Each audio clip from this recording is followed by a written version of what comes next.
Hello. The story I'm going to share with you today is one that captures the magic of Christmas, and it's called The Polar Express. So make sure you're sitting comfortably and let's begin. On Christmas Eve, many years ago, I lay quietly in my bed. I did not rustle the sheets. I breathed slowly and silently. I was listening for a sound a friend had told me I would never hear, the ringing bells of Santa's sleigh. There is no Santa, my friend had insisted, but I knew he was wrong. Late that night I did hear sounds, though not of ringing bells. From outside came the sound of hissing steam and squeaking metal. I looked through my window and saw a train standing perfectly still in front of my house.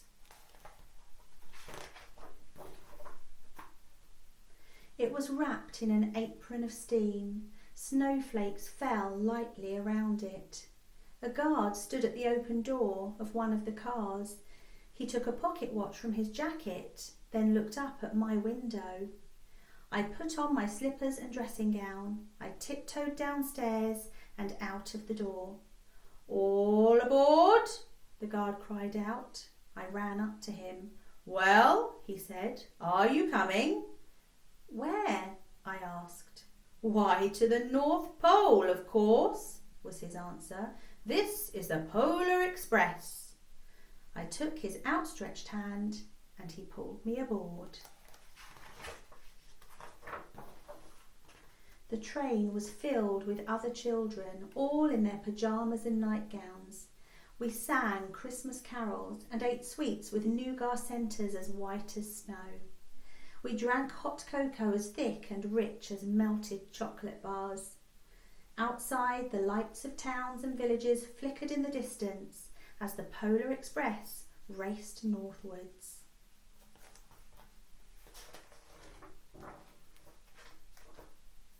Soon there were no more lights to be seen. We travelled through cold, dark forests where lean wolves roamed and white-tailed rabbits hid from our train as it thundered through the quiet wilderness. We climbed mountains so high it seemed as if we would scrape the moon.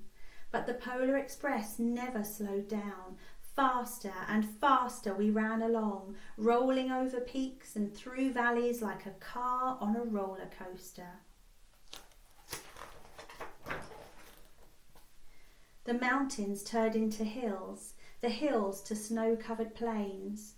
We crossed a barren desert of ice, the great polar ice cap.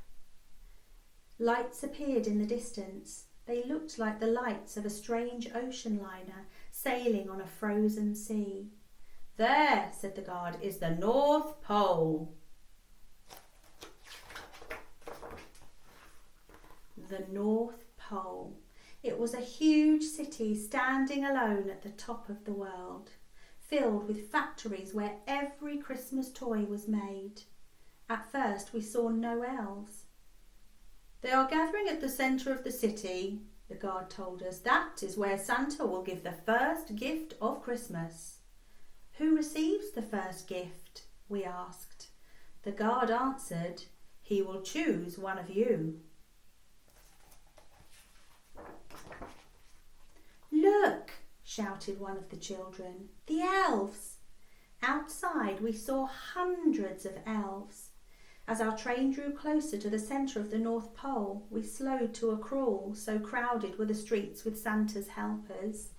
When the Polar Express could go no farther, we stopped and the guard led us outside.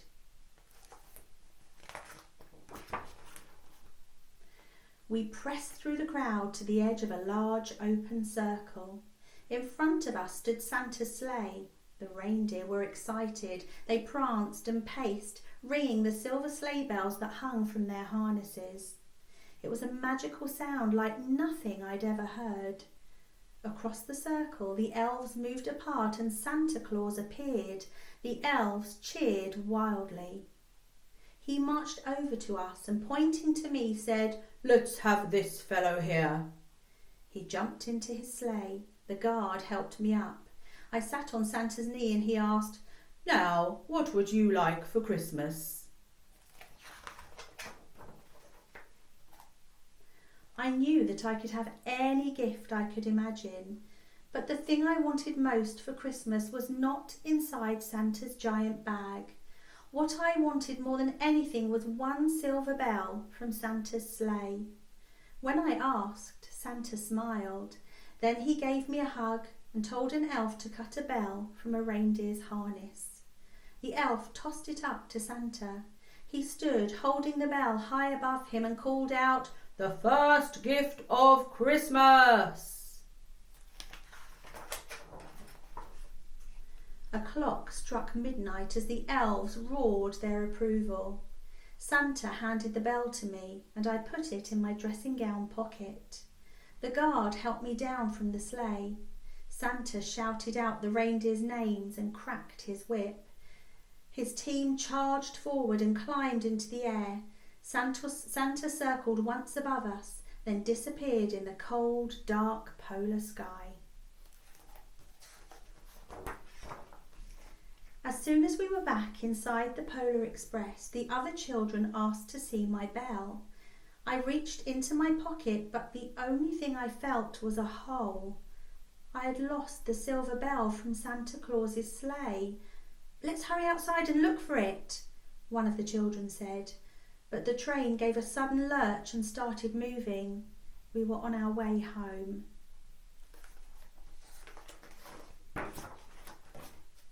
It broke my heart to lose the bell.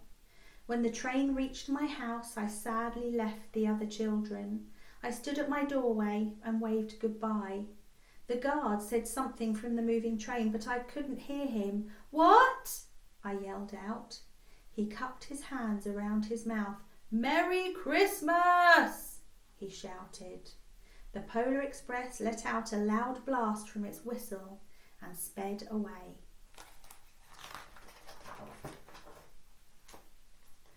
On Christmas morning, my little sister Sarah and I opened our presents.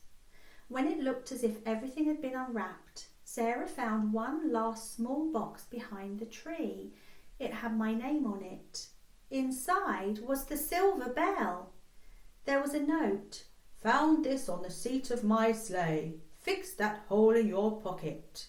Signed, Mr. C. I shook the bell. It made the most beautiful sound my sister and I had ever heard.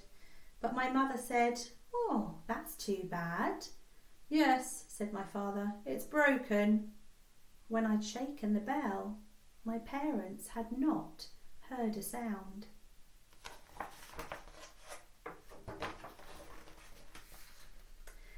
At one time, most of my friends could hear the bell, but as years passed, it fell silent for all of them. Even Sarah found one Christmas that she could no longer hear its sweet sound. Though I've grown old, the bell still rings for me, as it does for all who truly believe. Thanks for listening.